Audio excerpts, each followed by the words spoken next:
بسم اللہ الرحمن الرحیم.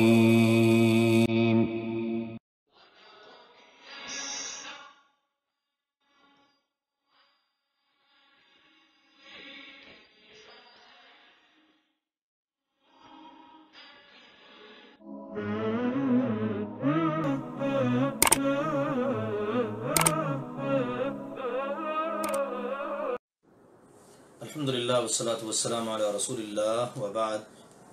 شروع کر رہے ہیں اللہ کی توفیق کے ساتھ سورۃ طٰہٰ.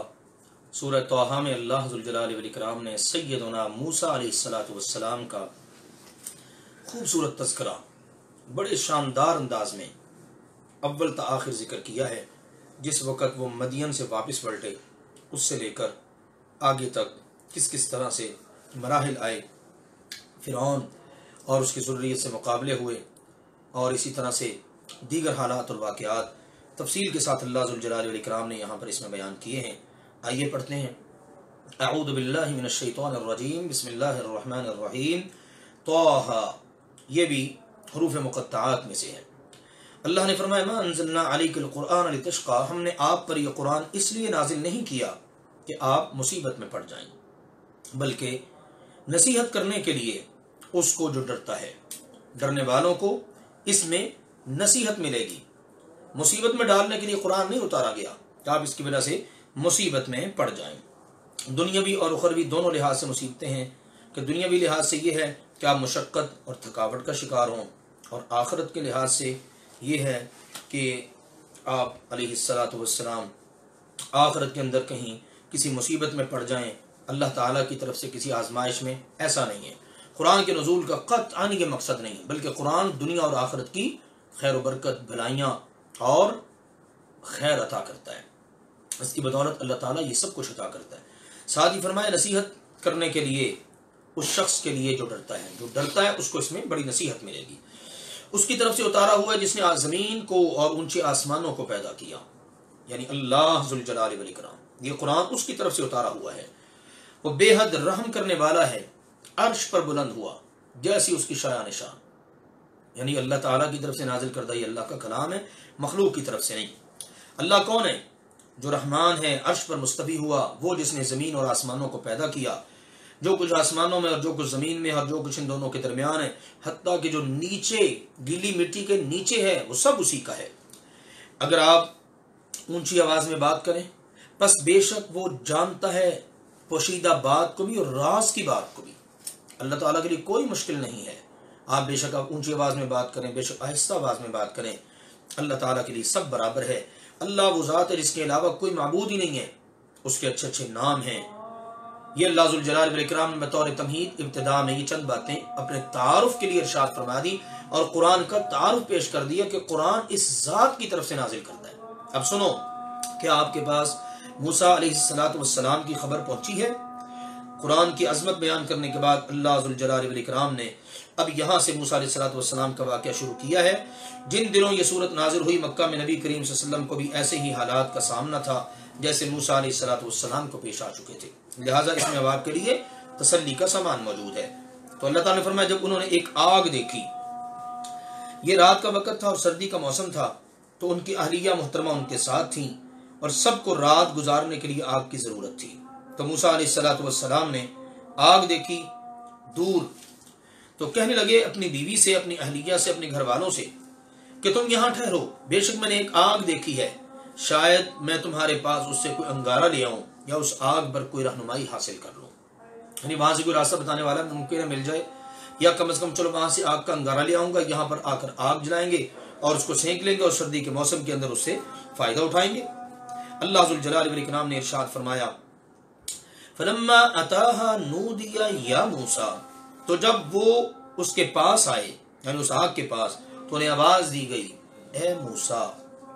یہ اللہ ذوالجلال والاکرام کی طرف سے آواز تھی اور یہ آواز ایک درخت سے آ رہی تھی.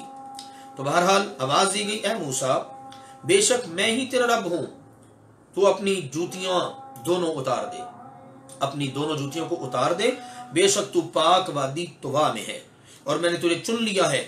بس جو کچھ وحی کیا جا رہا ہے اسے آپ غور سے سنیے. اللہ اکبر. تو سیدنا موسیٰ علیہ الصلوۃ والسلام کو اللہ ذوالجلال والاکرام کی طرف سے یہ پیغام ملا اور اللہ تعالیٰ کی طرف سے معجزہ رونما ہوا. موسیٰ علیہ الصلوۃ والسلام نے یوں اللہ ذوالجلال والاکرام کی باتوں کو سنا تو اللہ تعالیٰ نے ان سے باتیں ارشاد فرمائیں.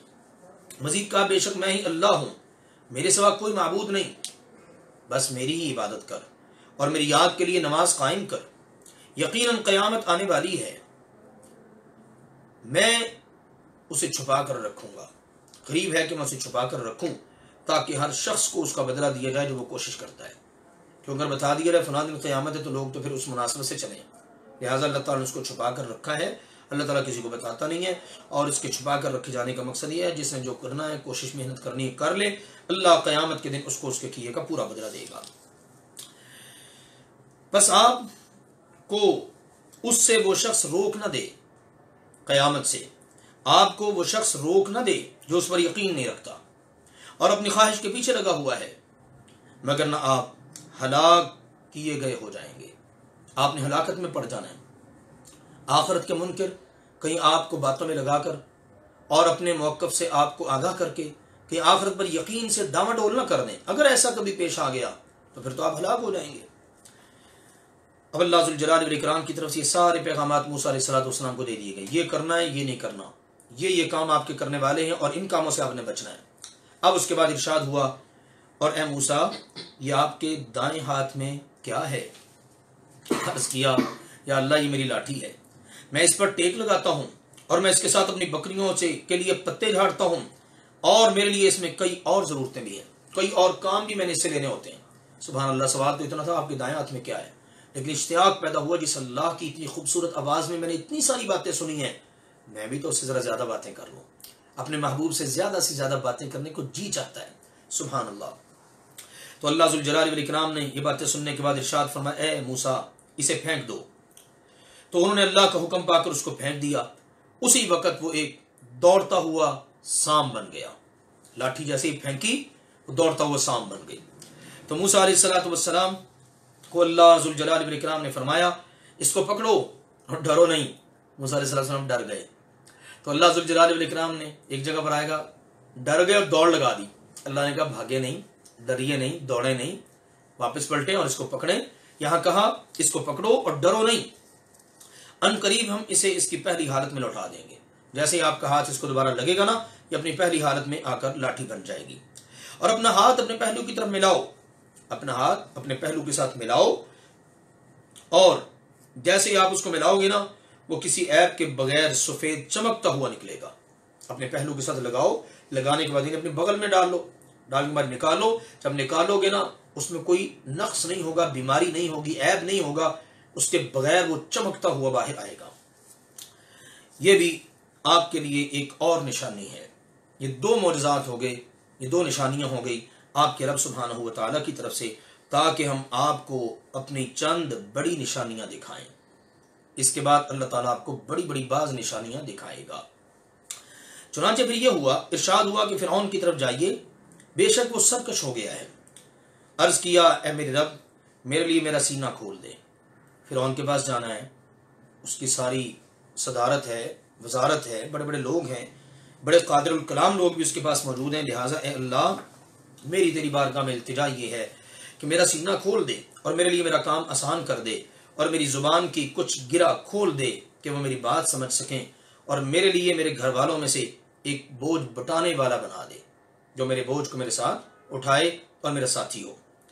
ہارون کو جو میرا بھائی ہے، اللہ تعالیٰ سے گھر والوں میں سے ایک بندہ مانگا، اب ذکر کر دیا اللہ جو میرا بھائی ہے نا ہارون، اس کو ہی اس بار نبوت میں میرے ساتھ ہاتھ بٹانے والا یا اللہ مقرر فرما دے.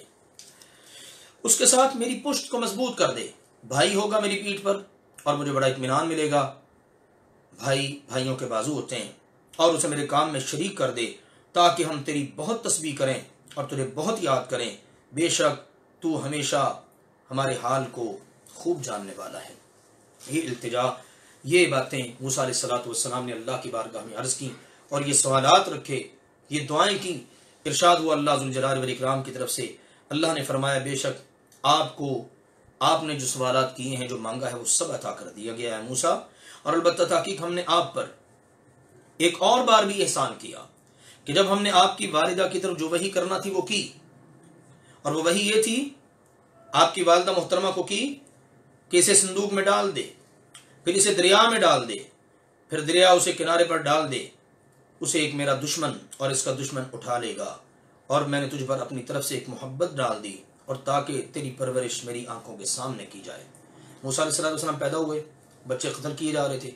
اللہ تعالیٰ نے موسیٰ علیہ السلام کی والدہ محترمہ کے دل میں بات ڈالی کہ اس کو تابوت میں بند کر کے اس کو پانی کے حوالے کر دو۔ ماں نے ایسے ہی کیا۔ اللہ ذوالجلال والاکرام نے اس کا یہاں پر ذکر کیا کہ اس وقت بھی اللہ نے اتنا بڑا احسان کیا، اور اس وقت آپ کو میرے اور آپ کے دشمن نے پکڑ لیا، اٹھا لیا۔ وہ سارا واقعہ سورۃ القصص میں ہم انشاءاللہ تفصیل سے پڑھیں گے۔ یہاں پر اللہ تعالیٰ نے اس کا بطور احسان ذکر کر دیا۔ ارشاد فرمایا جب آپ کی بہن چلی جا رہی تھی، بس وہ کہہ رہی تھی کہ میں تمہیں اس کا پتہ بتا دوں جو اس کی پرورش کرے، کیونکہ فرعون کے دربار میں جب پہنچے تو دودھ نہیں پی رہے تھے کسی بھی عورت کا۔ بہن کو پتہ چلا، بہن نے کہا میں تمہیں بتاتی ہوں اس کی کفارت کون کر سکتا، کون اس کو دودھ پلا سکتی ہے، بس ہم نے تجھے تیری ماں کی طرف لوٹا دیا۔ اس طرح موسیٰ علیہ السلام اپنی ماں کے پاس واپس آ گئے تاکہ اس کی آنکھیں ٹھنڈی ہوں اور وہ غم نہ کرے۔ یہ اللہ تعالیٰ کی طرف سے ایک احسان۔ پھر ایک اور انعام اور احسان، اور آپ نے ایک شخص کو قتل کر دیا تو ہم نے آپ کو غم سے نجات دی، اور ہم نے آپ کو آزمایا، خوب آزمانا۔ بندہ قتل کر دیا، بندہ قتل کرنے کے بعد نکل پڑے، پھر اس کے بعد وہ سارا تفصیلی واقعہ سورۃ القصص میں انشاءاللہ تعالیٰ آئے گا۔ لہٰذا یہ صورتیں، ان کے واقعات آپس میں ملے جلے ہوئے ہیں، سبحان اللہ۔ چونکہ اب یہ مدین سے واپسی کا معاملہ ہے، اس کے واقعات کو اللہ نے ذکر کیا، تو یہاں پر بطور احسان ان واقعات کو اللہ تعالیٰ نے ذکر کر دیا کہ دیکھو کس کس موقع پر اللہ نے آپ پر احسان کیے۔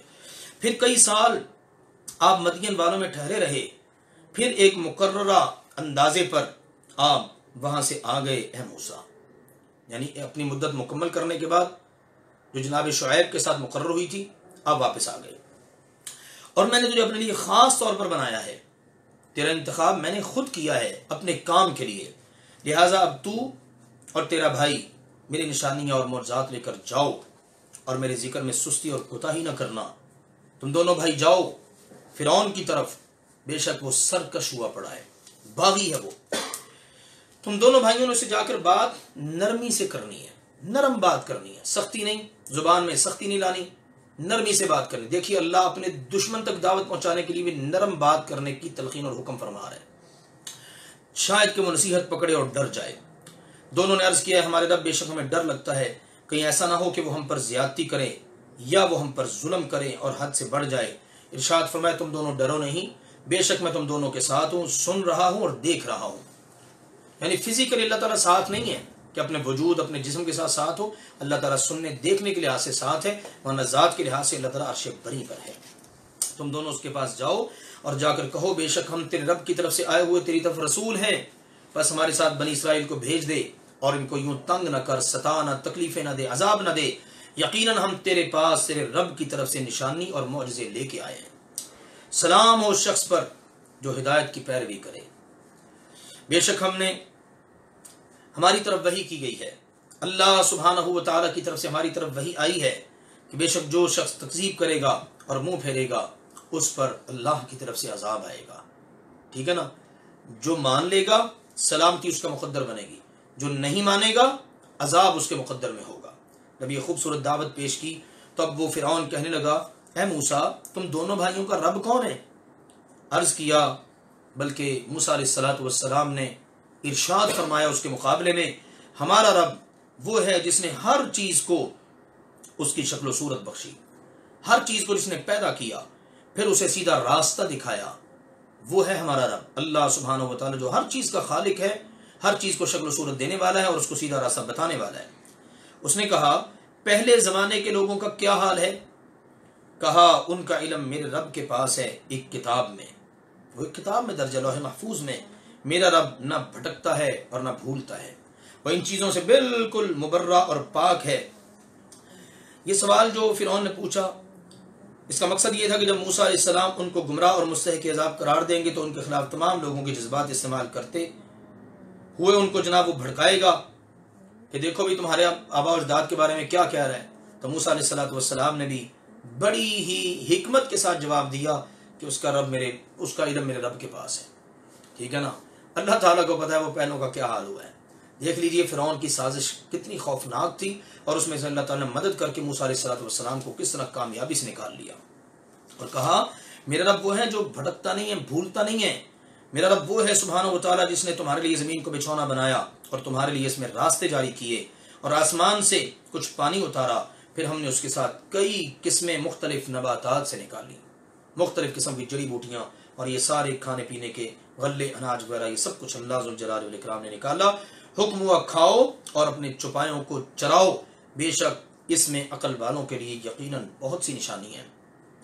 اسی سے ہم نے تمہیں پیدا کیا، یعنی زمین سے، مٹی سے، اور اسی میں ہم تمہیں لوٹا دیں گے، جب تم مر جاؤ گے اسی میں دفن ہوگے، اور اسی سے ہم تمہیں نکال لیں گے دوسری مرتبہ، قیامت کے دن اسی سے تم اٹھائے جاؤ گے۔ اور البتہ تحقیق ہم نے اس کو اپنی نشانیاں ساری کی ساری دکھائیں، کئی ایک نشانیاں، سب کے سب معجزات دکھائے، لیکن اس نے جھٹلایا اور انکار کر دیا۔ کہنے لگا کیا موسیٰ تو ہمارے پاس اس لیے آیا ہے تاکہ تو ہمیں ہماری زمین سے اپنے جادو کے بلبوتے پر نکال باہر کرے؟ اے موسیٰ بتا تیرا آنے کا یہ مقصد ہے؟ بس ہم اس کی مثل ہر صورت تیرے پاس جادو لائیں گے، تیرے جادو کے مقابلے میں ہم اب جادو لائیں گے، بس ہمارے اور اپنے درمیان ایک وعدے کا وقت مقرر کر اور طے کر، ہم اور تو اس کی خلاف ورزی نہیں کریں گے، وقت مقررہ پر ہمیں بھی آنا ہوگا، تجھے بھی آنا ہوگا، ایسی جگہ میں جو مساوی ہو، ٹھیک ہے نا؟ وقت بھی متعین کر، جگہ بھی متعین کر، اب تیرے اور ہمارے درمیان ایک مقابلہ ہوگا۔ ارشاد فرمایا چلو ٹھیک ہے، تمہارے وعدے کا وقت زینت کا دن ہے، یعنی تمہاری عید کا دن، اسی دن جناب تمہارے میلے کا دن، ساری دنیا جمع ہوگی اور دیکھ لے گی حق کو حق ہوتا ہوا، باطل کو باطل ہوتا ہوا، اور یہ کہ لوگ دن چڑھے جمع کیے جائیں۔ سبحان اللہ، موسیٰ علیہ السلام حکم کر رہے ہیں بادشاہ وقت کو کہ لوگوں کو دن چڑھے جمع کر لینا ہے تاکہ دن کے اجالے کے اندر سب لوگ اپنی آنکھوں سے منظر دیکھ لیں۔ اللہ نے فرمایا پس فرعون واپس پلٹا اور اس نے اپنے داؤ پہ جمع کیے اور سارے لاؤ لشکر سمیت اپنے پوری حکومتی مشینری سمیت اسباب وسائل سمیت وہ آ گیا۔ موسیٰ علیہ السلام نے ان سے کہا تمہاری بربادی ہو، اللہ پر کوئی جھوٹ نہ باندھنا ورنہ وہ تمہیں عذاب سے ہلاک کر دے گا، اور یقیناً ناکام ہوا وہ شخص جس نے جھوٹ باندھا۔ یہ دعوت سیدنا موسیٰ علیہ السلام نے ان کے سامنے پیش کر دی کہ اللہ کے بندو ہلاکت سے بچو، اللہ پر جھوٹ نہ باندھو، حق کو حق سمجھو، باطل کو باطل سمجھو۔ اللہ نے فرمایا تو وہ اپنے معاملے میں آپس میں جھگڑ پڑے اور انہوں نے پوشیدہ سرگوشی کی، یعنی نصیحت بعض پر اثر کر گئی اور بعض پر اثر نہ کیا، اور آپس میں چپ کے ہونا جھگڑنے لگ گئے کہ مسئلہ کیا ہے۔ چنانچہ ہوا یہ کہ انہوں نے کہا یقیناً یہ دو جادوگر ہیں، یہ دونوں بھائی جادوگر ہیں، چاہتے ہیں کہ تمہیں تمہاری سرزمین سے اپنے جادو کے بلبوتے پر نکال باہر کریں اور تمہارا وہ طریقہ لے جائیں جو سب سے اچھا ہے، یعنی اقتدار حاصل کر کے تمہیں تمہارے وطن سے نکال دیں اور تمہارے دین و مذہب کو جو سب سے اچھا ہے اس پر قبضہ کر لیں اور تمہاری حکومت کو ختم کر دیں، یہ ہے ان کا مقصد۔ لہٰذا تم اپنی تدبیر پختہ کرو، پیچھے نہ ہٹو، حوصلہ کرو، ہمت کرو، آگے بڑھو، اپنے وسائل اسباب جمع کرو، پیچھے نہیں ہٹنا، پھر صف باندھ کر آ جاؤ اور صفوں میں آ کر جناب اس کا مقابلہ کرو، اور یقیناً آج وہ کامیاب ہوگا جس نے غلبہ حاصل کر لیا، جو آج غالب آ گیا وہ کامیاب ہو جائے گا۔ لو جی، یہ ساری گفتگو سننے کے بعد اب وہ جادوگر وہ آگے بڑھے جن کو خاص طور پر فرعون نے اس مقصد کے لیے جمع کیا تھا کہ موسیٰ علیہ السلام سے مقابلہ کرنا ہے۔ اللہ تعالیٰ نے فرمایا اب وہ جادوگر کہنے لگے اے موسیٰ بتائیے، یا تو یہ کہ آپ پہلے پھینکیے یا یہ کہ ہم پہلے پھینکیں، فیصلہ کریں، آپ پہلے اپنا ہنر آزمائیں گے ہم آزمائیں؟ موسیٰ علیہ السلام نے ارشاد فرمایا بلکہ ایسا کرو کہ تم ہی پھینک لو، تم اپنا ہنر آزما لو، تم ہی پہل کر لو۔ چنانچہ جب انہوں نے پہل کی تو اچانک ان کی رسیاں اور ان کی لاٹھیاں اس کے خیال میں ڈالا جاتا تھا ان کے جادو کی وجہ سے کہ واقعی وہ دوڑ رہی ہے۔ سحروا اعین الناس، ایک جگہ اللہ نے کہا لوگوں کی آنکھوں پر جادو کر دیا جاتا ہے، خیال گزرتا ہے، لوگ دیکھتے ہیں کہ یہ ایسی چیز ہو گئی ہے۔ اب موسیٰ علیہ السلام کو بھی خیال گزرا کہ ان کی ساری رسیاں لاٹھیاں وہ سب کی سب سام بن کر دوڑ رہی ہیں۔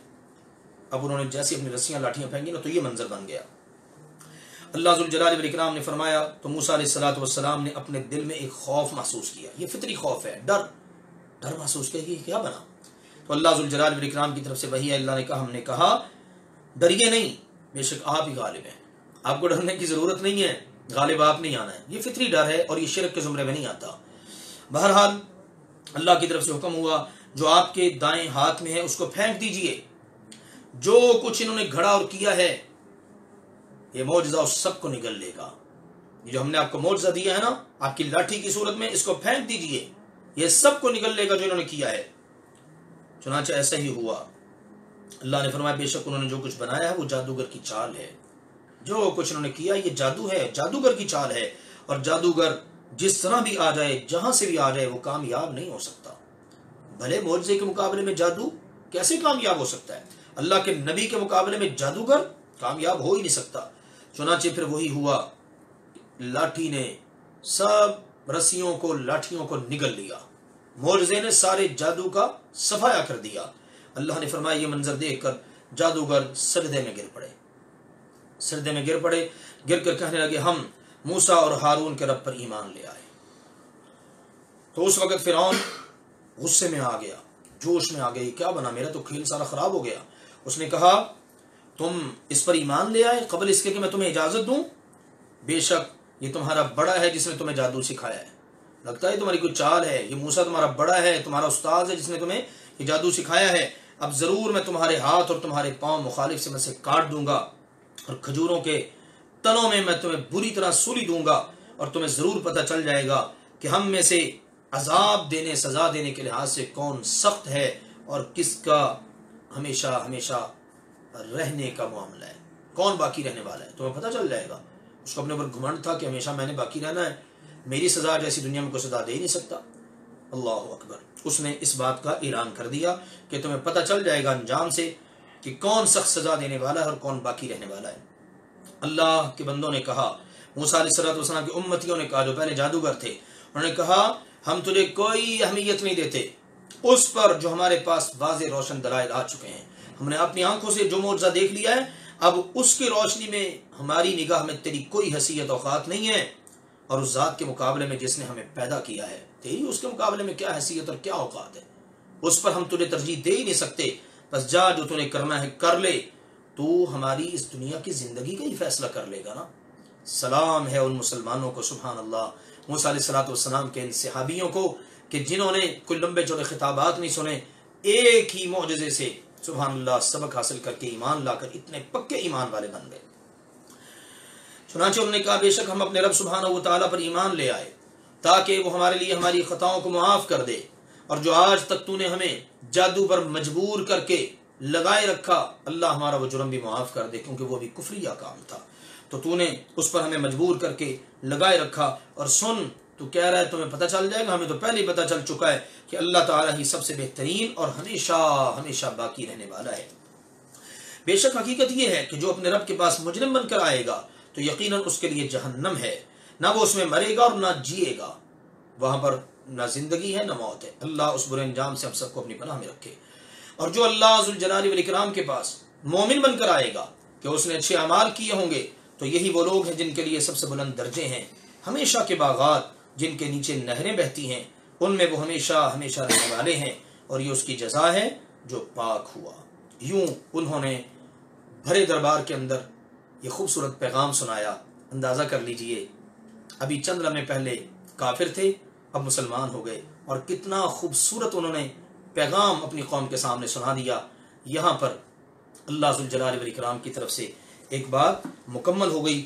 تو ہوا یہ کہ فرعون کے جادوگروں کے مقابلے میں ناکام ہونے اور ان کے ایمان قبول کر لینے کے بعد ایک لمبی مدت پھر گزری. اس کے بعد جو حالات پیش آئے، اللہ ذوالجلال والاکرام نے اس کے بعد والی آیات سے ان کو پیش کیا ہے. اللہ ذوالجلال والاکرام نے ارشاد فرمایا وَلَقَدْ أَوْحَيْنَا إِلَى مُوسَىٰ أَنْ أَسْرِ بِعِبَادِي فَاضْرِبْ لَهُمْ طَرِيقًا، اور البتہ تحقیق ہم نے موسیٰ علیہ السلام کی طرف وحی کی کہ آپ میرے بندوں کو راتوں رات لے کر یہاں سے نکل جائیے. پس ان کے لیے سمندر میں ایک خشک راستہ بنائیے. سمندر میں لاٹھی ماریں گے، اللہ تعالیٰ راستہ بنا دے گا. آپ کو نہ تو پکڑے جانے کا خوف ہونا چاہیے اور نہ ہی کسی قسم کا دل میں ڈر ہونا چاہیے کہ آپ ڈوب جائیں گے یا غرق ہو جائیں گے.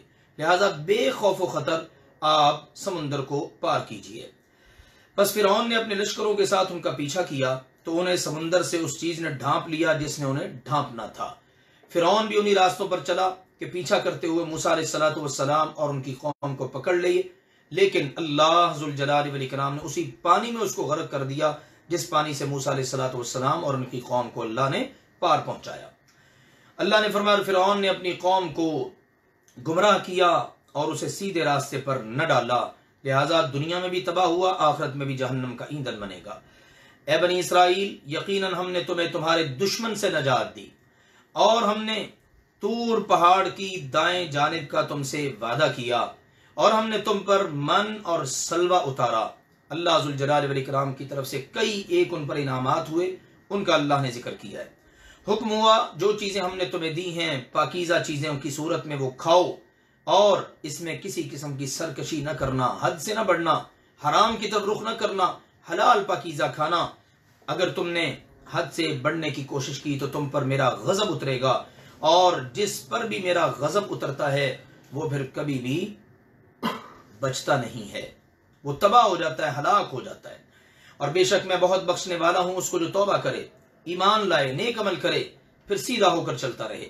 چار چیزیں جس کے اندر ہوں، سچی توبہ، ایمان، نیک عمل اور سیدھا ہو کے چلنا، اللہ تعالیٰ یقیناً اس کو بہت بخشنے والا ہے۔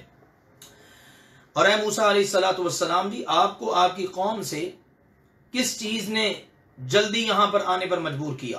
آپ کیوں اپنی قوم کو پیچھے چھوڑ کر جلدی جلدی آ گئے؟ اللہ تعالیٰ نے طور پہاڑ کی دائیں جانب کا وعدہ کیا کہ بنی اسرائیل کو ساتھ لے کر آپ آ جائیے۔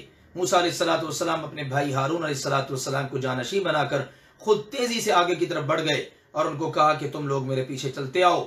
اب جب جلدی جلدی وہاں پر پہنچے نا اللہ سے ملاقات کے لیے، تو اللہ تعالیٰ نے یہ سوال کیا۔ موسیٰ علیہ السلام نے جواب دیا، اے میرے اللہ، وہ میرے پیچھے ہی آ رہے ہیں، میرے نشانات قدم پر وہ لوگ آ رہے ہیں، اور میں نے تیری طرف اے میرے رب اس لیے جلدی کی ہے تاکہ تو راضی اور خوش ہو جائے، تو خوش ہو جائے کہ میرا موسیٰ میری ملاقات کے لیے جلدی جلدی آ گیا اور اسے میری ملاقات کا، مجھ سے ہم کلام ہونے کا اتنا اشتیاق ہے۔ اللہ تعالیٰ نے ارشاد فرمایا، پھر بے شک ہم نے تیرے بعد تیری قوم کو آزمائش میں ڈال دیا، وہ بہت بڑی آزمائش کا شکار ہو چکے ہیں، اور سامری نے انہیں گمراہ کر دیا ہے۔ سامری نے ایک بچڑا بنایا ہے اور اس بچڑے کو بنا کر ان کو بتا دیا کہ یہ تمہارا معبود ہے۔ آگے آ رہی ہے بات، موسیٰ علیہ السلام غصے سے بھرے ہوئے اور افسوس کرتے ہوئے، دل غم سے بھرا ہوا، وہ اپنی قوم کی طرف واپس پلٹے اور جا کر کہا، اے میری قوم، کیا تمہارے رب سبحانہ و تعالی نے تم سے اچھا وعدہ نہیں کیا تھا؟ کتنا اچھا وعدہ تمہارے رب نے تم سے کیا، اور اللہ نے تمہیں کیا کیا نشانیاں نہیں دکھا دی، فرعون سے کس طرح نجات دی، کتنے بڑے بڑے وعدے تم سے کیے اور پورے کیے۔ کیا اب تم پر اللہ کا کیا ہوا عہد، اس کا وقت لمبا ہو گیا تھا؟ تم اتنا بھی انتظار نہ کر سکے؟ یا تم نے یہ ارادہ کیا اور چاہا کہ تم پر تمہارے رب کا غضب نازل ہو؟ کیا پلان ہے تمہارا؟ کیا چاہتے ہو تم آخر؟ اور تم نے میرے دیے ہوئے وعدے کی خلاف ورزی کر دی اور تھوڑا وقت انتظار بھی نہ کر سکے؟ میرے واپس آنے کا انتظار کر لیتے، یا کم از کم میرے ساتھ ملاقات کا، آگے پہنچنے کا انتظار کر لیتے۔ چنانچہ انہوں نے کہا، ہم نے اپنے اختیار سے آپ سے کیے ہوئے وعدے کی خلاف ورزی نہیں کی، بلکہ بات یہ ہے کہ لوگوں کے زیورات کے کچھ بوجھ ہمارے اوپر لاد دیے گئے تھے تو ہم نے انہیں پھینک دیا۔ پھر اس طرح سامری نے ایک بچڑا بنا ڈالا۔ انہوں نے قوم کے زیورات کو اکٹھا کیا، یا قوم کے جو تمام کے تمام زیورات جو ہزاروں یا لاکھوں لوگوں کے تھے، وہ چند سرکردہ لوگوں کے پاس تھے، انہوں نے ان سب کو ایک جگہ جمع کیا، آگ کے اندر اچھی طرح جلایا، اور پھر اس کے بعد سامری نے ایک خاص انداز کے ساتھ اس کو بچڑا بنا کر ان لوگوں کے سامنے پیش کر دیا۔ تو اس نے ان کے لیے ایک بچڑا بنایا جو محض ایک جسم تھا اور اس کی گائے کسی آواز تھی۔ اب وہ کہنے لگے، یہ تمہارا بھی الہ ہے اور موسیٰ کا بھی الہ ہے، لیکن موسیٰ تو معاذ اللہ بھول کر طور پر اللہ سے ملاقات کے لیے چلا گیا ہے، اس کو کیا پتا کہ اس کا الہ تو یہ ہے، معاذ اللہ ثم معاذ اللہ۔ اللہ نے کہا، کیا ان ظالموں نے اتنا بھی نہیں دیکھا، انہیں اتنا بھی دکھائی نہیں دیا کہ وہ نہ تو ان کی بات کا کوئی جواب دیتا ہے، نہ ان کے لیے کسی نقصان کا مالک ہے، نہ کسی نفع کا؟ اتنا سا بھی اس کے پاس اختیار نہیں ہے، نہ نفع کا نہ نقصان کا، وہ بات تک نہیں کر سکتا ان سے، اور اس کو وہ اپنا معبود بنا کر بیٹھ گئے ظالم۔ اور البتہ تحقیق ان سے ہارون علیہ السلام پہلے ہی کہہ چکے تھے، اے میری قوم، یقیناً اس کے ساتھ تمہاری آزمائش کی گئی ہے، اور بے شک تمہارا رب یہ نہیں ہے بلکہ وہ رحمان ہے، اللہ سبحانہ و تعالی،